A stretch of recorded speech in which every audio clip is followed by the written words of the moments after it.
Whoa. There's Brian, and then our monk is about to give Brian a knuckle sandwich. It's pretty good.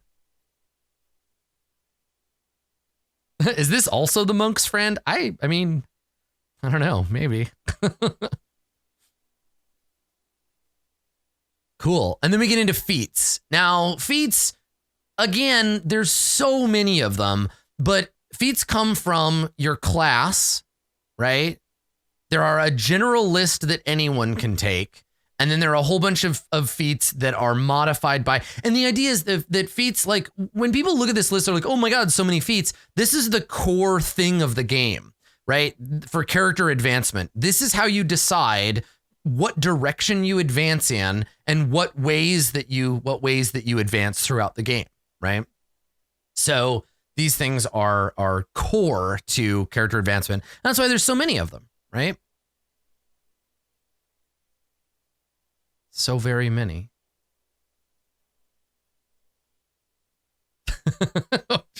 Get out of here, troll.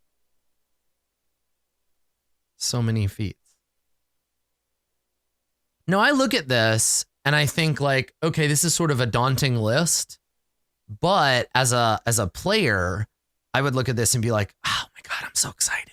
Like there's so many options for what kind of character you could build. I like it. And yeah, you get feats like every time you level pretty much. Is this what, underwater fighting? Probably. And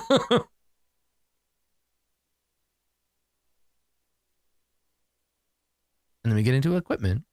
So I think equipment in this game, probably much the same as equipment in other games. You're looking at how heavy is the gear, how much damage does it deal, how much armor does it give me, what does it allow me to do, right? How much bulk can I carry around will determine what I want to carry. But I will say that this game does have, because here's the thing, if you have crafting in the game, being a smith only matters if your weapons can break down. If your armor, your shield, your sword, whatever, can take damage.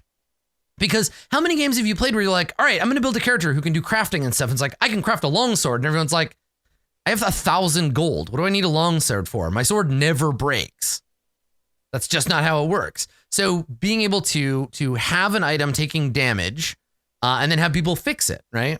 So an item becomes broken if its hit points are equal to or lower than its broken threshold. And if its hit points are reduced to 0, it's destroyed. This allows us to do things like shatter shields, break swords, etc., not just disarm people.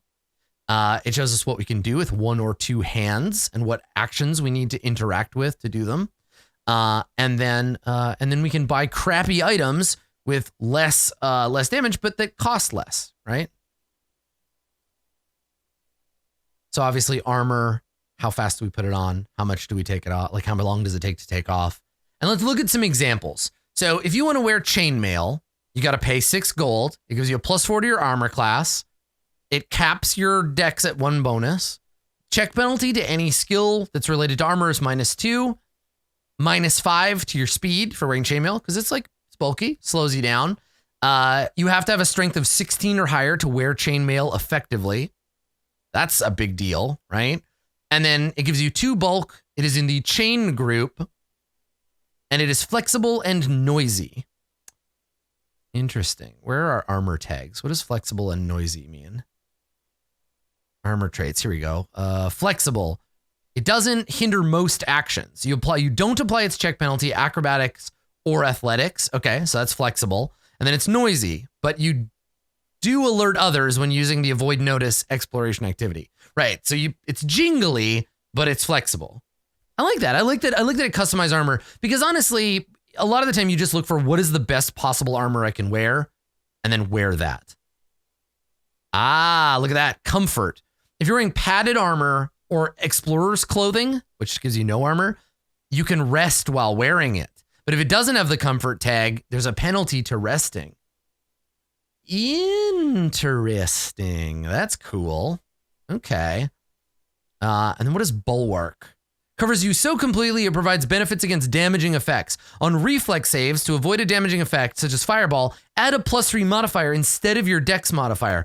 Oh my god, that's so cool. So if you're wearing plate armor, if you're wearing full plate armor, it covers you so completely that you'd have a penalty to your dexterity because you're wearing fucking plate armor. But in this, the armor just like hits you, or the Fireball hits you, and you're just like, ow, ow, okay. Yeah, I like it. That's neat. Cool. So that's armor. And then shields. Shields give you a bonus. This is like whenever people ask me, like, give me something cool about Pathfinder 2, it's shields. So in Pathfinder 2, you put on a shield, right? And you take the raise shield action and you get a bonus to your armor class, but only if you take the raise shield action or if you're a fighter that took the feat that allows you to do it. Now, shields, they take a hit for you, right? So whenever the shield takes damage, it's reduced by, the amount of damage is reduced by that amount, right? Its hit points are reduced, right? This number is particularly relevant because of the block shield block feat, right? So you can use a tower shield to take cover behind it. You can use a steel or wooden shield to take a hit for you, and it will reduce its health, and eventually your shield will break if you keep using it to block hits. I think that's great. That makes it feel like shields matter. You can also hit people in the face with your shield. You can shield bash with people with your shield. Yeah, I like it. I think that's really cool. So weapons, melee and ranged weapons, right? They have bulk, they have reload, they have a range. You get a -2 penalty for each additional multiple of the range increment, right? So short bow up to 60. No problem. 60 to 120 -2, and it just keeps going for the penalty for range. Yeah. So that makes sense. Reloading, right? You gotta, some weapons you gotta reload, and then bulk, and then shows you how many hands you gotta hold it in to use it. And then weapon groups might give you some additional things, and they have tags, right? So again, tags help you understand a deeper understanding of the weapons in general. They're all part of categories. Categories give you bonuses to critical hits, right? You could be like, I'm good at all swords, right? Because there are feats for that. A lot of interesting stuff to allow you customization as a fighter, right? Especially. Yeah, cool. Nice complicated set of weapon tags. I'm into it. Cool. All right. So we get some art, we get some description of the various weapons, and then we get into general gear, which works much the same way. And then if you want to just skip all that bullshit, you can just pick a class kit to go over, right? You can just be like, I am going to take a great sword, I'm going to take a dagger, I'm going to take hide armor, I'm a fighter, that's what I got. Easy peasy. Cool. Then we get into consumable magic items, get into alchemical gear, and then downtime stuff like cost of living and basic services. So the kind of stuff you'd expect to see in a chapter like this. I'm going to guess this is the magic chapter. Yeah, there it is. So there are magical schools for wizards, which we talked about, right? Abjuration, conjuration, divination, etc. There are also types of spells, right? Which we'll talk about in a second. Here we go. Arcane spells, divine spells, occult spells, and primal spells. And these kind of act as like building spell lists, but they also are tags. So you might have a resistance to certain divine spells, or you might have a bonus to occult spells as you go, and you'll get feats that modify and adjust these. There are 4 essences: matter, spirit, mind, and life. I guess again, this affects the kind of things your spells can affect or what they are particularly good at affecting. So you might, I guess, have a spell that is an arcane spell of an abjuration school that is tagged with spirit, if it is an arcane spell that keeps out spirits, that abjures spirits from entering, like a magical circle spell. Yeah, okay, cool. Focus spells are a specific kind of spell you get from a special class feature. You cast them using your focus points, not your regular schools, which is cool, right? The more focus points you have, the more access you have to those. You can spend 10 minutes to refocus and restore your points. So like take a short rest, whatever, right? During the exploration phase. And then here's a bunch of other tags to help us know what spells do. Cool. Well, let's take a look at a spell, right? Here we go. So this is what I was talking about before about concentrating, right? Sustain a spell is a one action, and it allows you to, if you have one spell active with a sustained duration, you are not fatigued. You use this to concentrate to sustain that spell. So you cast Bless, and now part of your action is going to be, as long as that Bless is up, murmuring to your god, keeping that Bless going while you get two other actions to do stuff. This is what we talked about early on with the action economy and how it allows you to mix doing things with maintaining stuff. Some spells can be dismissed, ending the duration early. You take the dismiss action, right? Or it might just end on its own, right? Yeah, you can't concentrate if you're fatigued, right? Which is cool. You can just channel 3 spells. I'm not sure. I wonder about that. I guess we could see, but yeah, right? Like you could theoretically, unless it says like you can only have, I think you have 1 concentrate action per turn, but I bet you there are feats that allow you to do the like, what's his name? Niv Mizzet, right? And split your mind and then run two spells at once or 3 at once or whatever. Yeah. Cool. So yeah, let's take a look at, I mean, there's just an ass load of spells. Just so many spells. Just a lot of magic. So let's take a look at a spell. Let's look at Magic Missile. Let's look at Magic Missile because it's Magic Missile.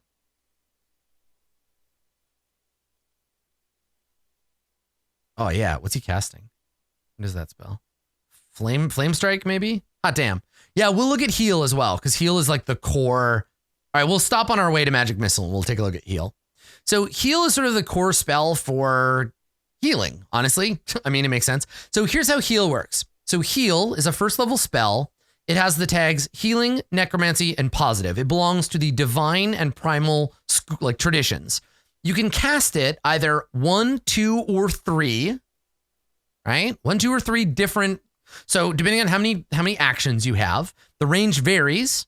Targets are 1 willing living creature or 1 undead creature. You channel positive energy to heal the living or damage the undead. If they're a willing creature, you restore 1d8 hit points. If the target is undead, you deal that amount of positive damage to it, and it gets a basic fortitude save. The number of actions you spend when casting a spell determines targets, range, area, and other parameters. So check this out. The spell has a range of touch if you use it as 1 action and it's just a somatic component. No material components, no need to speak. You simply reach out and touch faith. Boom. 1d8 hit points. If, however, you spend 2 actions, it now is a verbal spell with a somatic component. You wiggle your fingers, you chant your prayer. It has a range of 30 feet. Now you can heal a living creature, and it's 1d8 plus 8. It's a better version, but it costs you 2. If you do nothing but cast the heal spell, it is a material, a somatic, and a verbal, and you target all living and undead creatures within 30 feet. Pretty cool. 1 spell, 3 different pieces of variety, and then you can heighten it to add more healing. That's hot stuff. Right? But either way, yeah, that's right. Either way, it'll cost you a slot or whatever, right? Yeah. So you got to decide, what else do I need to do this turn? So if you're a fighting cleric and you're down there with your mace and your shield and you're just bashing away at somebody and you're like, oh crap, we need to keep the pressure on, but I also need to heal. You can go strike, heal, strike. Or you could do like strike, ranged heal. Yeah. Very flexible. Very, very flexible, right? Pretty cool. Yeah, I really like it. It's very, very cool. So let's take a look. Let's take a look at let's take a look at magic missile. Let's have a quick look at the old magic missile here. Here we go. A magic missile. So the magic missile spell, same thing, 1 to 3, arcane, occult, evocation, and force. 1 creature within 120 feet.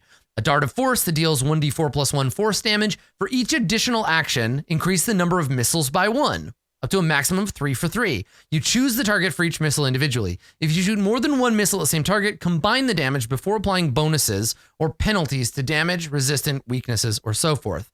If you heighten it, you shoot 1 additional missile with each action. So a heightened version of magic missile would be like 2, 4, or 6 magic missiles. So you fly it all around you, smashing into people. Yeah. Pretty cool. Flexibility within individual spells. Yeah. I like it. I like it a lot. It's very cool. So yeah, obviously there's like a shit ton of spells in this. Lots and lots of spells. And they do, in some cases, multiple things with a specific spell. Now I understand that so we'll talk real quick about crits and stuff in this game. So there's two ways that critical hits can happen, right? So if you attack someone and you get a natural 20 or 10 higher than the number you needed to hit. If their AC is 12 and you roll a nat 20 or you roll a 22, that's a critical hit. But the same thing is true for critical failures and for saving throws. So like, look at the paralyzed spell. If they roll a save and they crit succeed, they're unaffected by the spell. If they succeed, they're still stunned 1. It's a condition with an item. If they fail, they're paralyzed for a round, right? And then if they critically fail, they're paralyzed for 4 rounds and can attempt to reduce the duration every round. So again, Pathfinder seems to have this depth through granularity. Now there's not just one result. And this was the thing where you're like, well, I want a crit, but I'm casting a spell that causes you to make a saving throw, so there's no crit effect. Yeah, 4 degrees of success within it, success and failure. Neat, huh? Yeah, critical successes and failures are natural. Like a critical failure is a nat 1 or a failure by, I think, like 10 or more. So if you needed a 12 and you get a 2, I think that's how that works. But yeah, pretty cool. Yeah. And they're crit success effects. So what I like about Paralyzed, for example, is that even if they succeed, they're still kind of like, you didn't waste your slot. They're kind of, even if they succeeded the roll, they're still goofed up for a round. They still have stunned 1. They have to critically succeed to completely avoid the spell's effects. And crit fails and crit successes happen a lot more often because of that plus or minus 10 thing. Yeah. Yeah. I like it. It's very cool. It's very, very cool. Yeah. So that's spells. We're not gonna linger too long on spells, but they are cool, and there are a lot of very cool things in them. And yeah, to your point, Dave made this point in chat. It makes describing the effects of an action in combat a lot more prescriptive because you have a lot more to describe. It's not just like you get hit by the spell, it deals you some damage. It can be like you get hit by the spell, you rolled a crit, and here's how much more like that hurt. Yeah. Yeah, it's fun.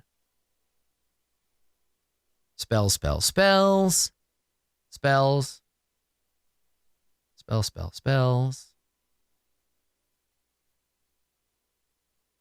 You cast Touch of Idiocy on Berg.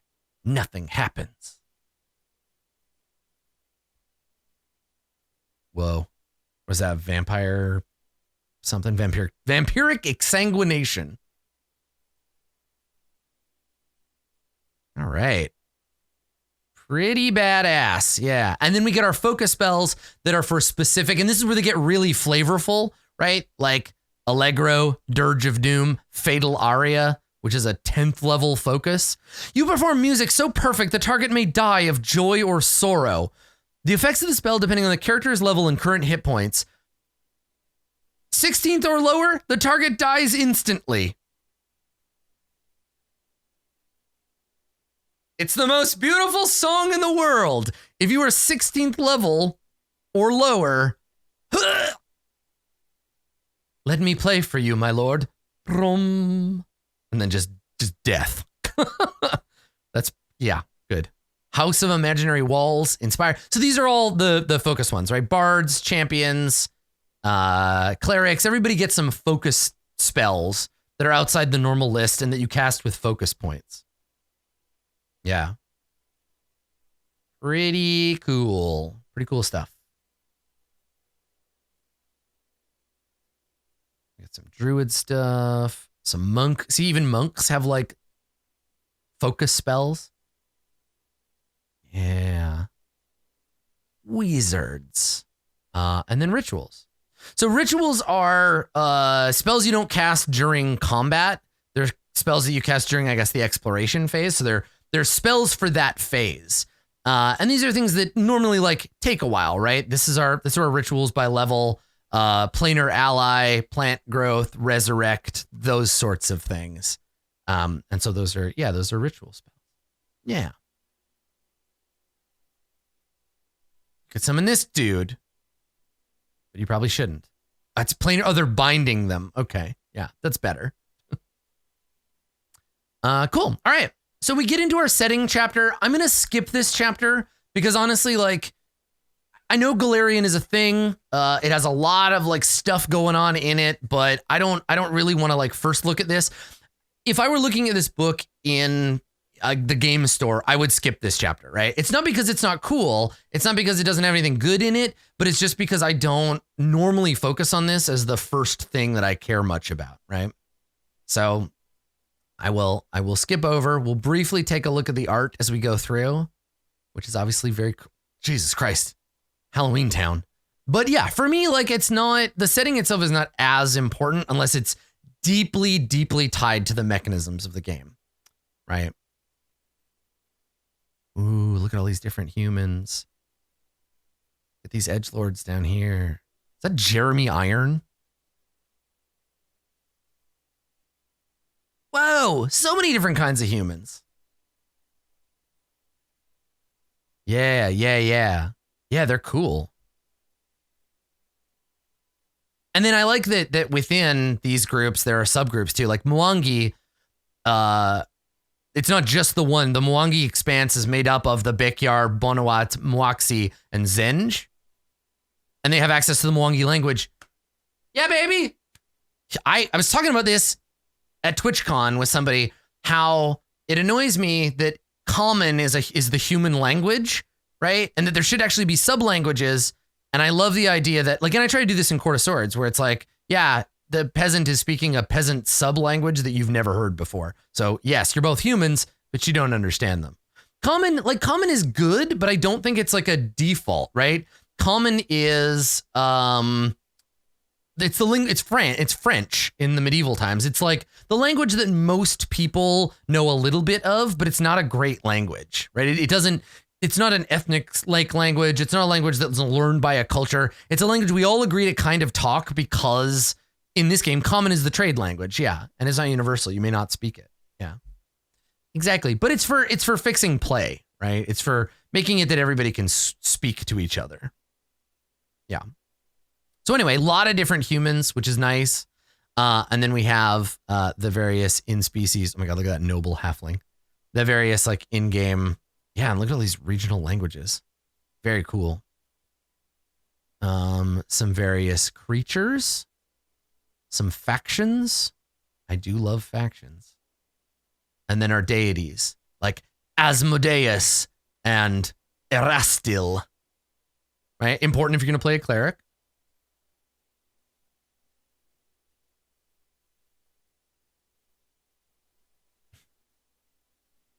That's funny. Atheism. Yeah, here we go. And then there's the... Oh, if you want to be Bondage Skeletor, follow the Whispering Way. Got it. Okay. Cool. All right. And then the actual like in-depth rules for playing the game. So Pathfinder is a game where your choices determine the story's direction. Throughout the game, the GM describes what's happening in the world and asks the players, so what do you do? Exactly what you do and how the GM responds to those choices builds a unique story experience. Every game is different because you'll rarely, if ever, make the same decisions as another group of players. This is true for the GM as well. Two GMs running the exact same adventure will put different emphasis and flourishes on the way they present each scenario and encounter. Totally makes sense, right? It's a given. So it's a game about choice. All role-playing games fundamentally are about choice, but like this game deeply leans into the choices that you make because it's so mechanically discrete, right? So we carry through making these choices. When we make the rolls, when something that happens as a result of your choice is less than certain, you attempt a check. So checks are rolling a d20, identifying the modifier, bonuses, and penalties that apply, calculating a result, comparing the difficulty class, and determining the degree of success and effect. So here's how that works, right? So you get your proficiency bonus in certain things. Your rank in the proficiency will determine the bonus. Your level is always added to it. Comparing it to a DC. This is the core mechanism of the game, right? Now, they talked about this. This stuff was introduced earlier on, right? This isn't the first time we're seeing these rules, but this is the like depth of the rule, right? This is saying like, this is how this stuff works. You can have circumstance bonuses, status bonuses, and even item bonuses. And those things, again, if you've played, and I know this about Pathfinder 1, if you've played Pathfinder before, you understand stacking of bonuses and how important that is, right? That if you have the heroism spell cast on you and someone gives you the bless spell, you still only have a +1 because that's a status bonus. But if you have a +1 ring, that's an item bonus. And then if you have a circumstance bonus because you're hiding behind your shield, now you have +3 for all of them. Yes. Big number good, diverse bonus also good. Yeah.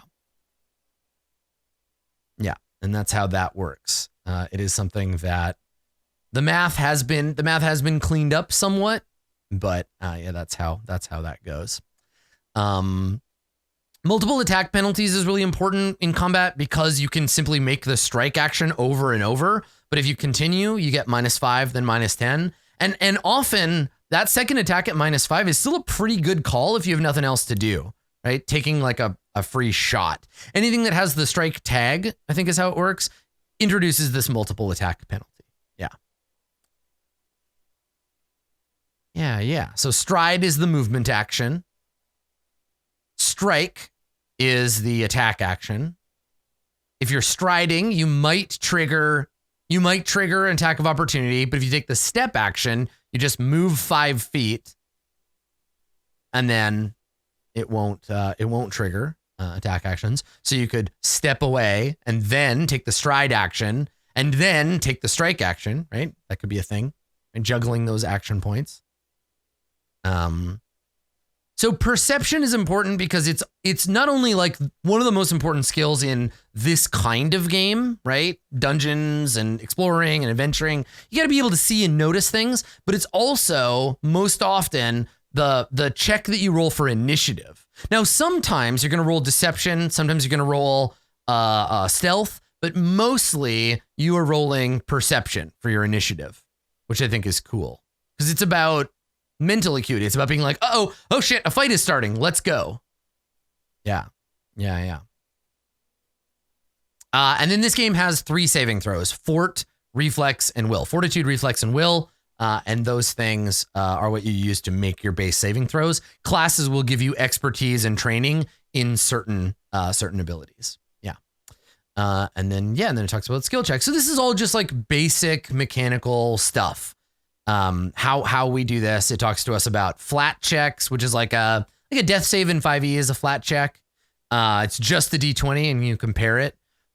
Secret checks are when the GM will roll for you, right? Uses the same formula, but the GM rolls so that you don't know what you got. The GM can choose when to make a check secret. I like that it calls this out. This is for, I'm going to roll a die to see if you noticed something, but if I asked you to roll for me, you would know if you noticed or not, which is nice. And then we talk about damage, which works much the same way, right? The core mechanic is start with your base die, add stuff up. Some creatures might have immunity or weakness, and they might have resistance to that.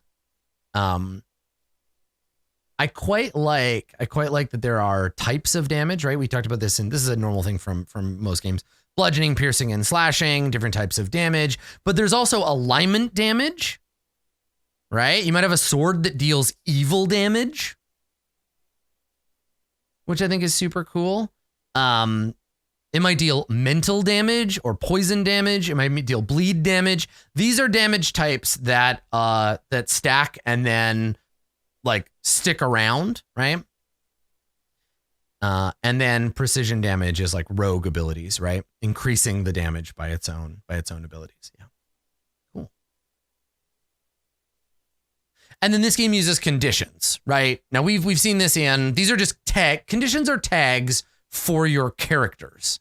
So, or for gear, right? So you might be, we saw before stunned, right? Stunned 1. So stunned, you can't use actions, right? And it lasts for 1 turn. Generally, what'll happen is you accumulate, some of the traits will be accumulated with a number, and that number will go down every time you take an action, or you might get to roll and reduce the number. And then these are those conditions. So you might be stupefied, you might be undetected, you might be deafened, you might be unfriendly, right? I love unfriendly as a tag. An NPC with this condition doesn't like you. Right? Again, tags. Tags is the baseline for how we understand various abilities.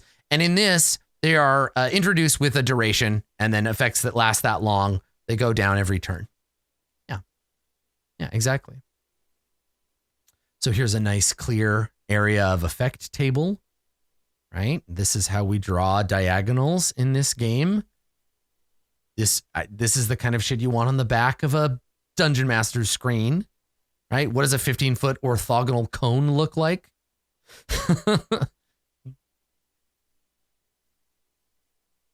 there you go. And then we have various afflictions, diseases. Now I want to stop before I continue on to the game mastering chapter, before we get into like any of that stuff. Dying. So dying was something that I remember we played it got a lot of adjustment. It got a ton of adjustment during the playtest, right? Like, how do you die in this game? How does it work? So in Pathfinder, when you are reduced to 0 hit points, you don't die, right? At 0 hit points, you immediately move your initiative position to directly before the creature or effect that reduced you to 0. So you went, normally you go after the person that attacked you.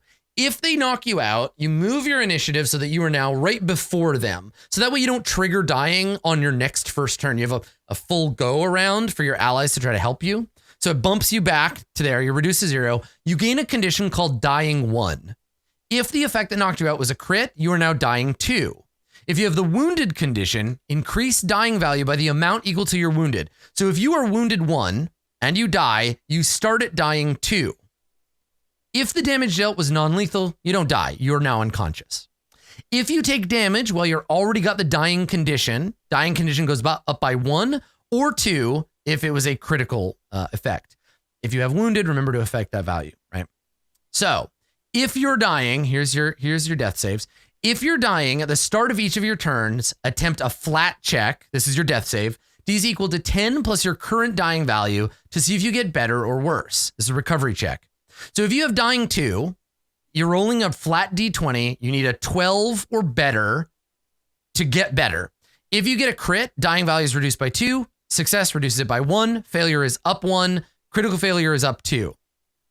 Now, when you reach dying 4, you are dead. That's how that goes, right? If you get to dying 4, you are toast. If you lose the dying condition by succeeding at a recovery check, you stay unconscious, but you could wake up. You lose the dying condition automatically and wake up if you ever have 1 hit point or more. Sometimes, anytime you lose the dying condition, you gain wounded 1 or increase wounded by 1 if you already have it. So you get penalized for going down and getting up and going down and getting up and going down and getting up. So if this is your 3rd time you've almost died, you have wounded 3, right? Next time you get to 0, instantly dead. Because bang, you hit dying 4, you are toast. I wonder if there are any effects that don't hurt you, but just give you the wounded condition. I wonder if there's like a spell that's like ready to die and it just hits you with like wounded 2. Yeah, I bet you there are. Damn, that'd be nasty, right? Or like a cursed item that like you put it on and now you have wounded 1 forever. Yeah, cool. If you're unconscious, you're unconscious. There's a bunch of penalties and stuff for that. Yeah, so wounded, it just increases by 1. The wounded condition ends if someone restores hit points to you with treat wounds, or if you're restored to full hit points and rest for 10 minutes. Now, if you are doomed, some evil creatures and powerful spells can inflict doom on you. Aw, poor goblin. Ow, shit. If you are doomed, you would die upon reaching dying 3 instead of 4. Oh, so doom brings you down from above instead of like wounding you up from below. Interesting. Right. This goblin has a letter for you, sir. Okay, that makes sense. Yeah. So if you're doomed 3, as soon as you go down, you're toast. Now, if you have at least 1 hero point, you can spend all your remaining hero points at the beginning of your turn, or when your dying value would increase to return to 1. So that you lose the dying condition, you become conscious, you don't gain wounded when you perform a heroic recovery. Okay, there you go. Yeah, an item with like everyone within 30 feet of you is doomed 1. And then heroic recovery gives you 1. As long as you hold on to 1 hero point, you can spend it and all the rest of your hero points to come back 1 more time. Some spells and abilities kill you instantly. If you ever take damage equal to or greater than double your max HP in 1 blow, instantly killed. Temporary hit points stack on top. Some items have hit points, and that's that. Okay, all right, cool. So here's all the different ways that actions work. Things with like falling, perception, right? We got light, bright light, dim light, darkness, precise senses, imprecise senses, vague senses, right? Dark vision, low light vision. This walks us through how that stuff works. Let's take a look at invisibility, because holy shit. So the concealed and invisible reflect certain circumstances that make creatures harder to see. If you are concealed, when you attempt to target a creature concealed from you, you have to make a DC 5 flat check before you roll to determine your effect. If you failed, you can't affect them. So if you're in mist, dim light, or something else that obscures sight but doesn't provide a physical barrier, you've got a 1 in 5 chance of just not being able to hit them. You're like, you draw your arrow, you get ready to fire, and you fire, and you're like, oh, no, I can't target them. I can't hit them with this ability. That's a DC 5 check. It's a 1 in 5 chance, right? If they're flat out invisible, you can use the seek action to try to figure out where they are, making it instead only hidden from you. So seek, 1 in 4. That's right, yeah. So the seek action makes them hidden. If they're hidden, that means it's a DC 11 flat check to affect them. Oh, okay. I see. Got it. Okay. So you have to take the seek action to find them. It lasts until they use sneak to become hidden again. If you're already observing them when they become hidden, oh my God, thank you. Jesus. Okay, so here's the thing. If you cast invisibility and I am looking right at you and it is my turn, I can make a DC 11 flat check and still hit you. You're hidden, you're harder to hit, but I know where you are. You're fucking standing right there. Even if you move, I can still kind of find you unless you actively try to hide, in which case then I have to seek you first and then try to hit you. Oh my God. Invisibility is, it's just so annoying to GM. So in this, it's like, yeah, go invisible as your first action. And then if you have more actions, like, yeah, hide, drop prone, like just get the fuck out of there, right? Then they're like, God damn it, he went invisible and now I don't know where he is. But if you just go invisible and stay where you are, like don't make any effort to hide, then they can try to like figure out where you are and hit you. Interesting. Yeah, right. An enemy elf wizard cast invisibility and then sneaked away. You suspect with the speed of 30 feet, they probably move 15 towards an open door. You move up and attack a space 15 feet from where they are. The GM secretly rolls an attack roll and a flat check, but they know that you were not quite correct. The elf was actually in an adjacent space. The GM tells you missed. Yeah. Invisible, sneak, take cover. You pick where you think they are. You swing. The GM rolls in secret, so you don't know if you hit them or not. Yeah, that's very cool. I like it. It's good shit. Heroic deeds earn you points, which grant you good fortune or let you recover from the brink. The GM is rewarding the hero points. We'll get to that. I want to jump into the GMing chapter after this. You spend 1 hero point to reroll a check. It's a fortune effect, meaning you can only use 1, or spend all your hero points to avoid death. Because spending hero points reflects heroic deeds, if you spend a hero point, describe the deed or task your character accomplished with the other players. It might involve a lesson learned in a past adventure. Oh, that's really cool. That's a nice sidebar where it's like, just hang on a second. Describe this in a special way. It's a big deal. This is you being a hero. What does that look like? That's cool. So we walk through all of the steps for doing encounter mode, right? Start your turn, act, end your turn. Here are all your basic actions, right? Move, ready, do all of that, right? Here's how all that stuff works. Your basic moves, how you move, all of the details for gridded movement, right? Which like I would 100% play this with a grid because it's so like specific, right? Flanking. It's much more tactical than 5e. And as we talked about at the beginning, I think this is the kind of thing that's going to draw in people who they're like, we already use all of the rules in 5th edition that we have, all the optional stuff, all the things from the Dungeon Master's Guide. I use all of that already. I want something more. I want a more complicated game. This is that, right? Cover, large creatures, flanking, all of that stuff is in as a default option in the game. It's a default part of the game.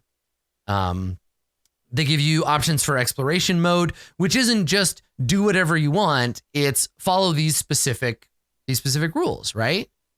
Roll skills, take a rest, do all of that stuff, recover your spells. So let's talk about healing real quick. It's not take a long rest and get all your health back, right? In this, it's every 24 hours, you can take 8 hours of rest. You get con mod times your level in hit points. That's it. Sleeping in armor leaves you fatigued. If you go 16 hours without resting, you're fatigued.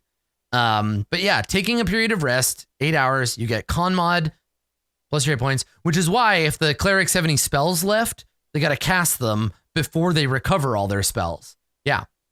You can also make medicine checks to treat wounds, right? The treat wounds action helps you recover. Yeah.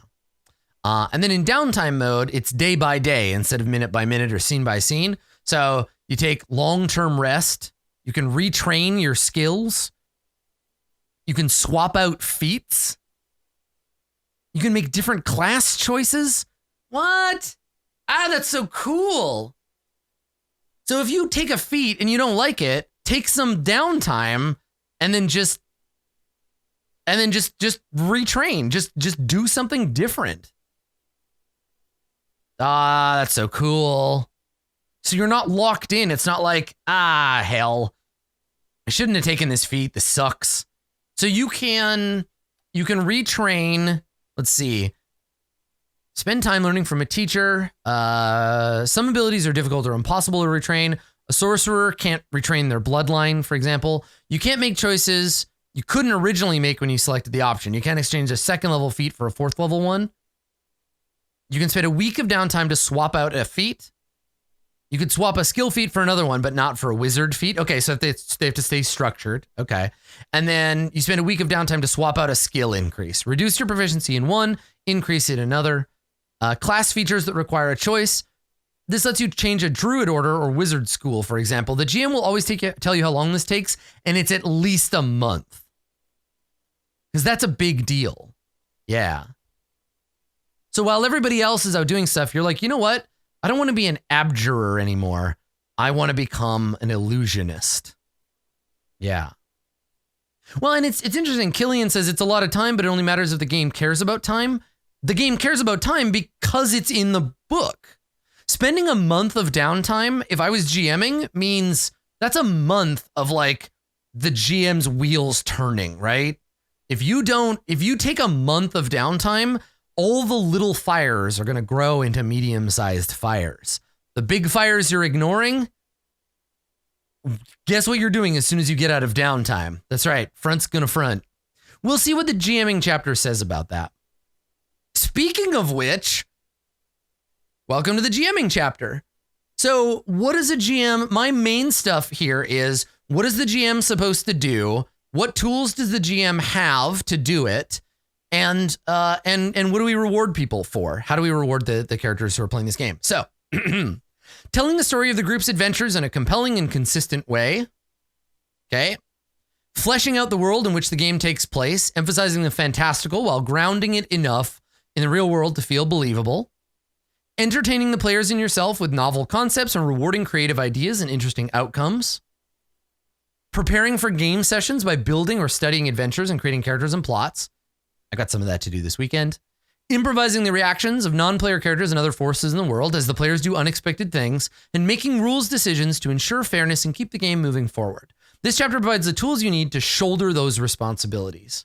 We'll see about that, Pathfinder. We shall see. So it gives us some rules about campaign length, planning out a campaign overall, how to do that.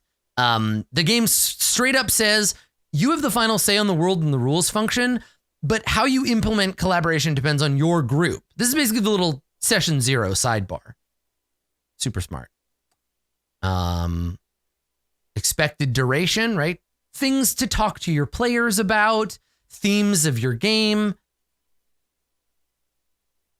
There we go. That's what I was looking for. So this is one of those pages that some people who play role-playing games have decided to be jerks about. Tools for responsible play. Lines and Veils, designed by Ron Edwards. The X card, designed by John Stavropoulos. There are other options, certainly, but I love that this game straight up uses these tools, credits the tools authors, and puts them into the game to teach you how to play. And having them in a mainstream game, like Pathfinder, is huge. So it basically just says, where do you draw the lines as a party? Have this conversation in advance, or draw an X on a card, put it on the table, and if anybody needs to silently reject content they find upsetting, they can just tap the X card, and that's it, right? So we know about these tools. We've played games that use these, but it's really cool to see this in a big deal mainstream game like this. I think it's great. Yeah, very cool. So again, this is cool. So let me point this out. So for session 0, there's an entire subchapter about creating a welcoming environment. Before the campaign begins, check in with your players and find out what types of content they want in the game and what they would like to avoid. I know my players, right? I know the people that I play with most of the time. So like, I know that if I'm playing with Dave, I want to avoid like violence against animals.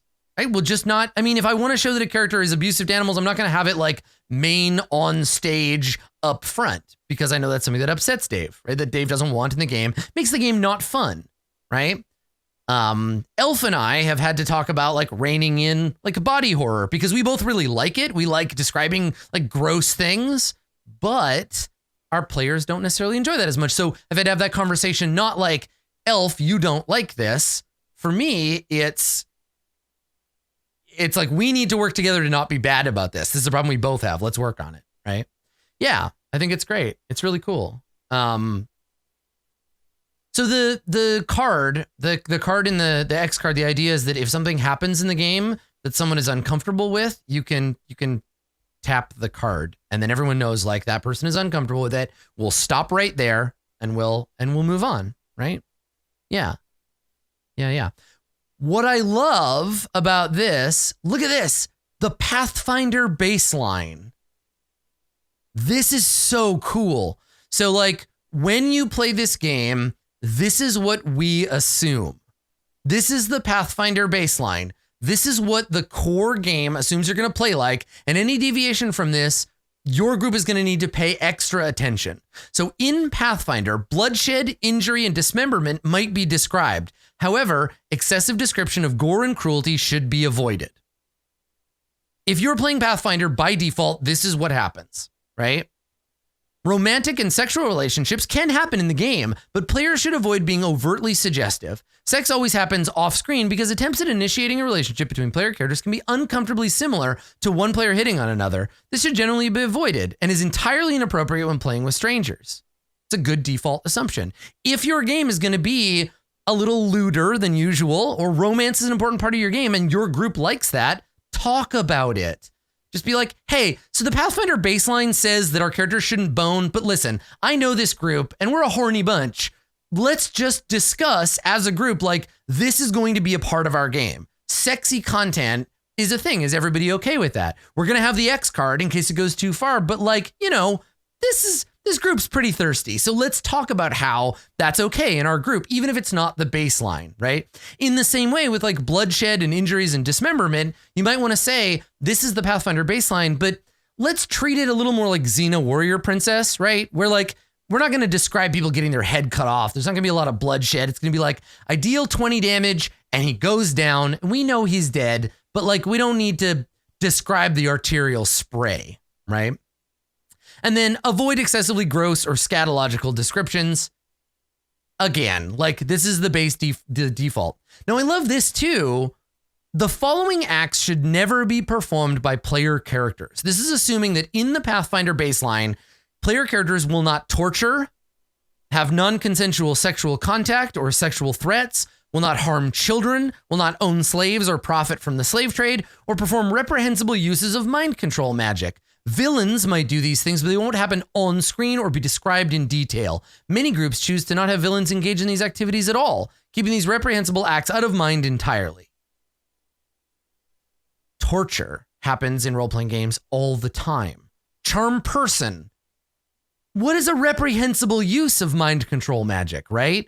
Like, I feel like this list is super important to talk with your group about, because what qualifies as reprehensible use of mind control, right? Do we need to cut charm person from the game altogether?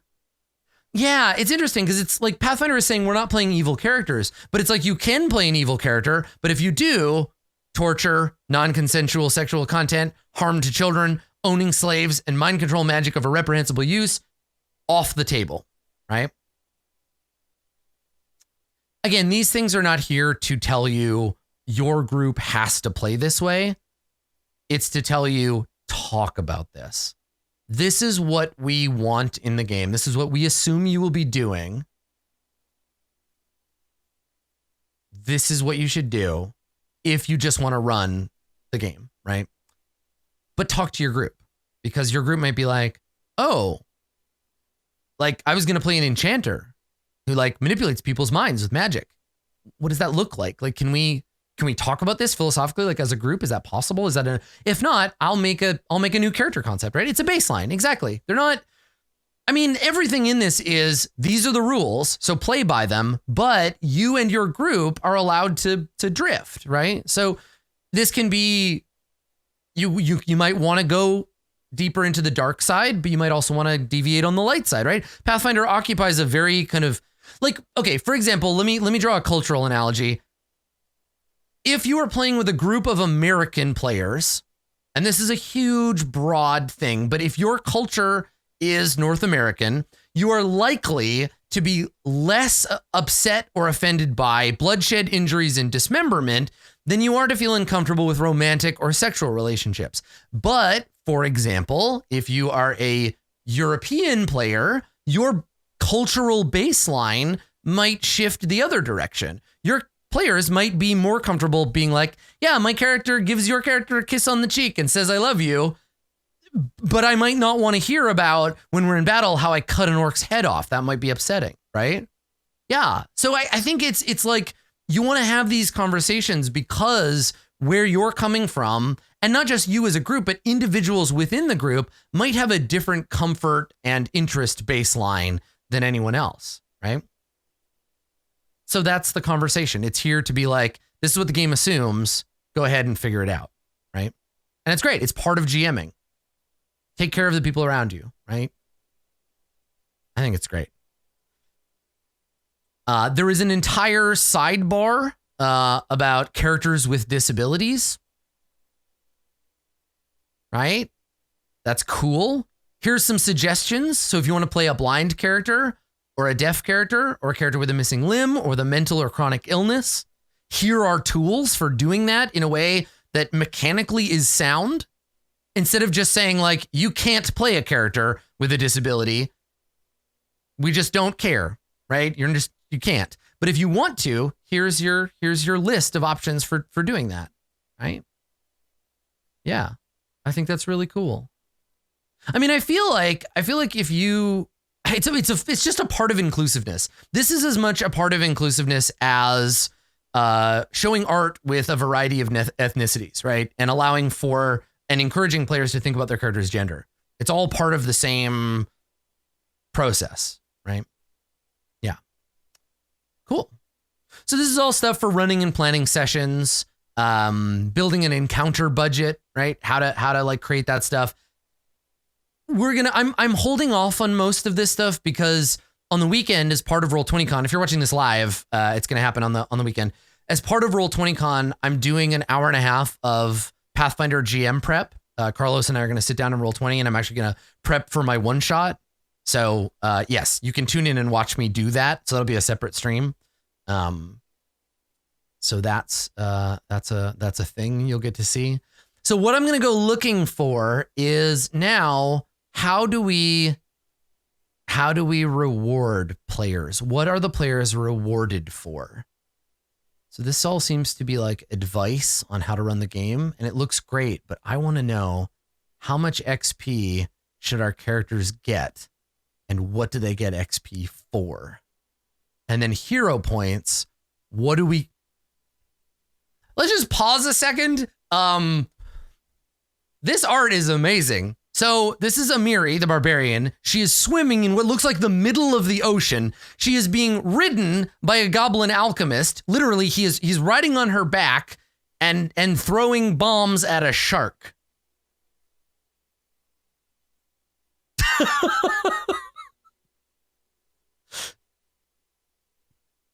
Sure. Yeah. Great. Good. Perfect. Yeah, like you do. Yeah. Yeah. So, okay, let's see. Here we go. Rewards. All right. What is this game about? Mechanically, how is this game about that? What are the players rewarded for? Hero points are granted and used on a per session basis. At the start of a game session, you give out 1 hero point to each player character. Interesting. So that means that you can, every session, you could die once and survive. Okay. All right. So that's interesting. Right? It's like inspiration, but there's rules for it. In a typical game, you'll hand out about 1 hero point for each hour of play after the first. If you went over the top, or your group is up for incredible odds and showing immense bravery, they might get more often. Okay.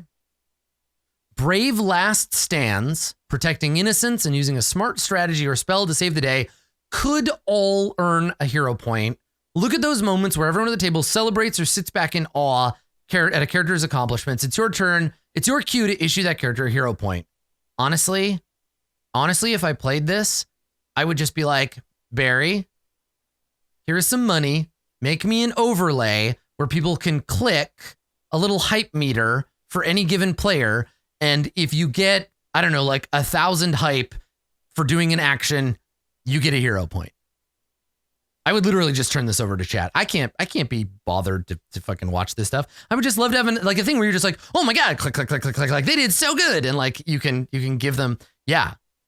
Cause I don't want to be the choice of that. Right. So they can also gain hero points for accomplishments, a moderate or major accomplishment. They get a hero point typically. Like, so for example, if in the moment when Ramus and Berg finally killed Kukrit, who has been like, who had been haunting them for their whole existence, they would get like, you know, probably 2 hero points and everybody else got 1 for participating in the revenge, right? Okay. Normally, let's talk about leveling up, because previously in Pathfinder, you would get like thousands and thousands of experience points, right? And by the time you reached like level 20, you had 800,000 or like 1,000,000 or whatever XP. It was like a big ass number. Now, when a character reaches 1,000 XP or more, they level up, reduce their XP by 1,000, and start progressing towards the next level.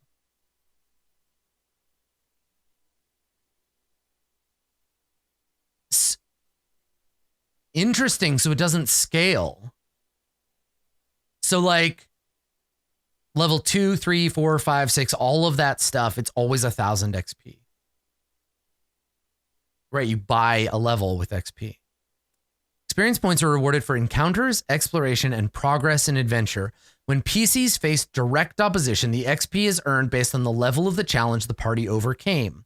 You can also earn XP from exploration, such as finding secret areas, locating a hideout, enduring a dangerous environment, or mapping an entire dungeon. Any XP awarded goes to all members of the group, so it's relative. Interesting. So it's like 5 goblins at level 1 might be worth 500 experience, but 5 goblins at level 10 might be worth 0. Yeah. Interesting. Any XP awarded goes to all members of the group. If the party wins a battle worth 100, they all get 100, even if the rogue was off in a vault but if the rogue collected a splendid gemstone, each member of the party gets 30. Oh, so it's all, okay, I'm gonna deviate from this in terms of preference. I actually prefer individual XP. That's just my preference, but I guess the idea is that if you add in a new character, they start at the same level as everybody else.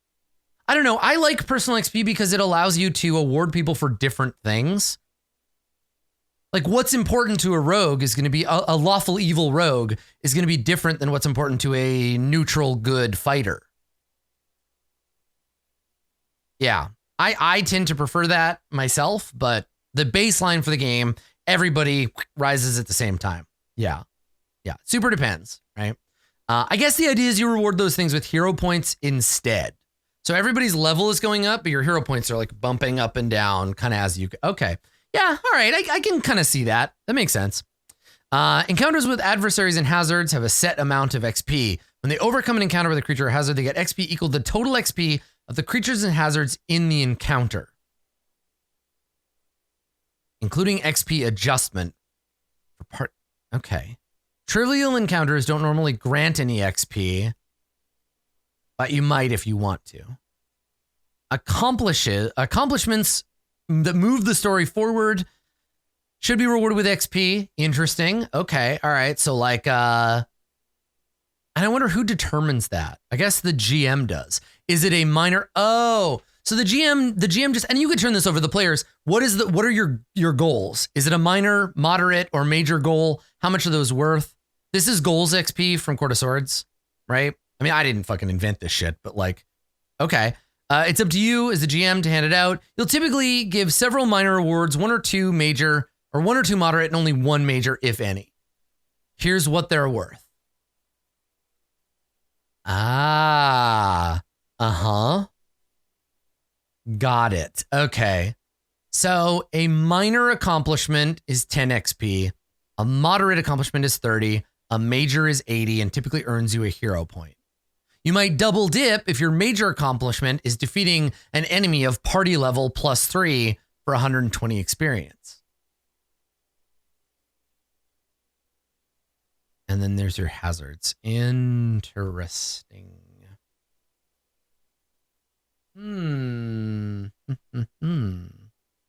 Yeah, no goblin farming at level 10. Exactly. They're not worth.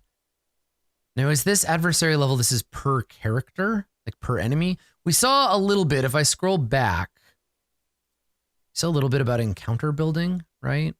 We're like, where was it? Here we go. XP budget, character adjustment, right? This stuff. So you have 80 XP to spend. We're going to take a look at the bestiary after this, but yeah, okay. All right. Because I'm curious how much like a goblin is worth. Like a single goblin. Yeah. Okay.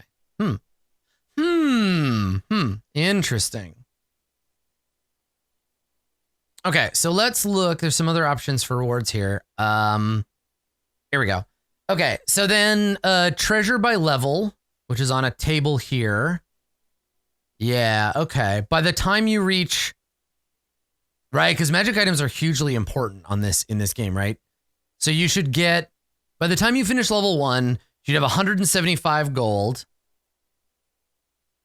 You should have, what, 2 permanent items? Many first level permanent items should be items from chapter 6 instead of magic items. Okay. All right. And then 2 consumables. 2 second level consumables and 3 first level consumable. Okay. Party currency, 40 GP. What is party currency? Oh, it's like total value split amongst these things. Wow. Okay. That's cool.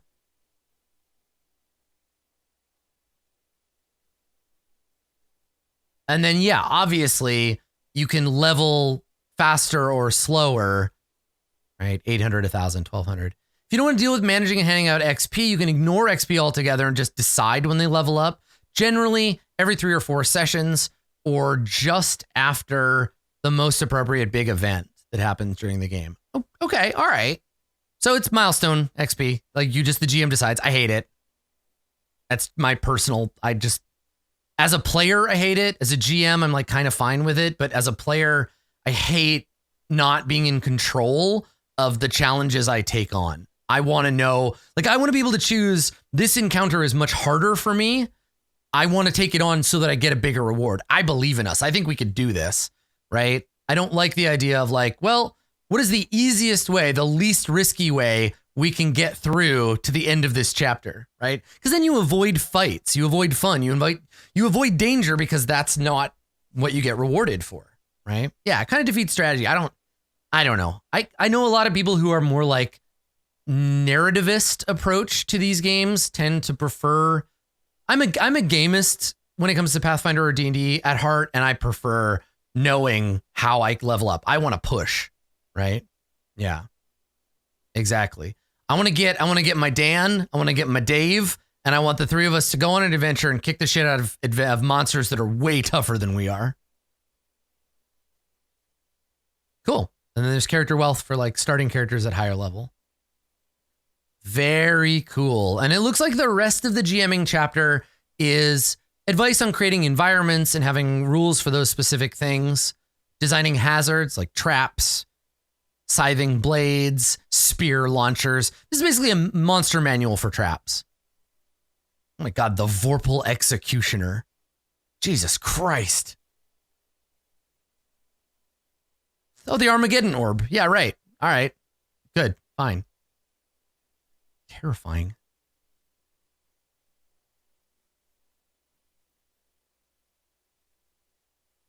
All right. Crafting and treasure. So, obviously, treasure is important in this game. You can make items depending on your class.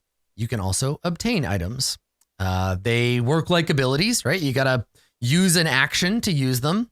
You can sustain their activation, and then they give you abilities, just like a feat or a spell. They give you abilities that you might not have otherwise. Look at all these items. Show me some art. I want to see some magic. Holy Jesus. Okay, good. Look at all these tables. Bloop, bloop, bloop. So many magic items. Let's see. 20th level permanent items. The Sky Hammer, type 3 bracers of armor, Whisper of the First Lie, high grade orichalcum armor. Yeah, okay, good. Sure. And then alchemists can make all of this cool stuff. Yeah, here we go. We got bombs. We got vials. We got bottles. We got other bottles. Oh my God, poison. Deadly nightshade. Cool, don't eat arsenic, kids. It's bad for you. Lich dust. Yeah, here we go. Show me some cool armor. Yeah, all right. Demon armor. That's friggin' cool. I mean, all right, let's be fair. If somebody told me this is a pile of dust made from a ground up lich skull, and if you snort it, it will give you magic powers, I'd be like, all right. I wouldn't be able to say no. Listen, I'm a sucker. All right, that's how it goes. Ghoul hide, bark skin potions. Yeah, I mean, this is the Dungeon Master's Guide stuff that you kind of come to expect, right? Just piles of cool items. Items in this game, I feel like, let me just make a quick design assessment. So I feel like in 5th edition, the game is balanced. The game is balanced against class exclusively. And as you add magic items, you become above the difficulty curve.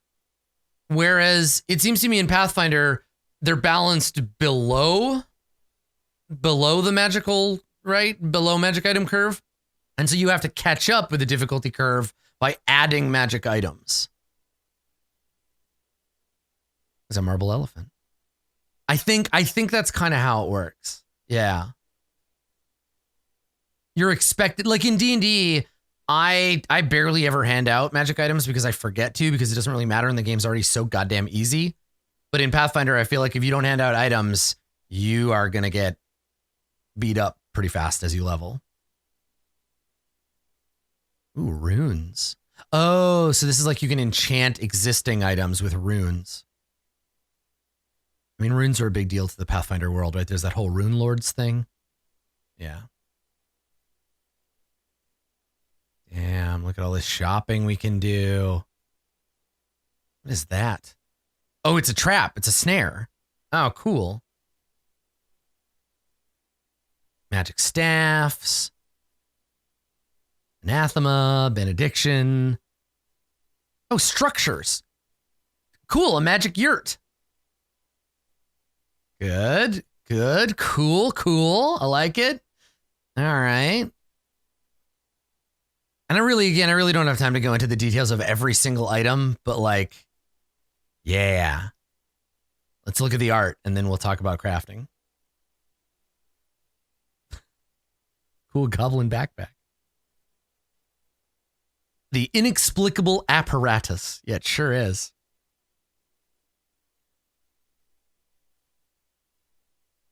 Ooh. Yeah, look at that robe. Cool. And so these items, a lot of the items you have to have the right alignment to use them, right? So like let's find an item with like good or evil. I saw that robe, but let's take a look. Probably not too many. But some of them you need to be a specific alignment to be able to use them. And I love these tags, right? Where it's like, remember, if you're like a sad elf, you get that bonus to emotion effects. So if somebody tries to intimidate you, you get that defense bonus for it. Yeah, right. The demon armor was for evil characters. Yeah, and some of them are like you deal extra damage to characters who are not that alignment. Sometimes you have to be that alignment to use it, etc. Right? So this is our appendix of conditions. We talked about those before: doomed, dying, drained, enfeebled, etc. All right, gaining and losing actions. Here's our character sheet. I feel like this character sheet, if you don't understand the rules, the character sheet looks like a terrifying nightmare, but it's a lot of just check boxes. Like now that I'm looking at it from a like, I know the rules perspective, a lot of these, all you got to do is check a box. Like there's really no better way to make this character sheet, because you need all those boxes with either a check mark or a plus or a minus or whatever in it. Like it's not, yeah, it's hard to read, but like, I don't know. I can't I can't figure a better way to do it. What's that anime game that has like a super ridiculous character sheet? Anima? Doesn't Anima have like a terrifying character sheet? Yeah. Well, if you want to see the Roll20 version of the character sheet or any of the other Roll20 stuff, definitely tune in this weekend for the Roll20 Con stuff I'm doing. I'm going to be prepping for an adventure, and we'll take a quick look at the character sheets. Yeah. So there's our character sheet. Gives you some room to write stuff. And then we have our glossary and index, which is like the first place to go when you want to find anything in the game. And a mighty index it is.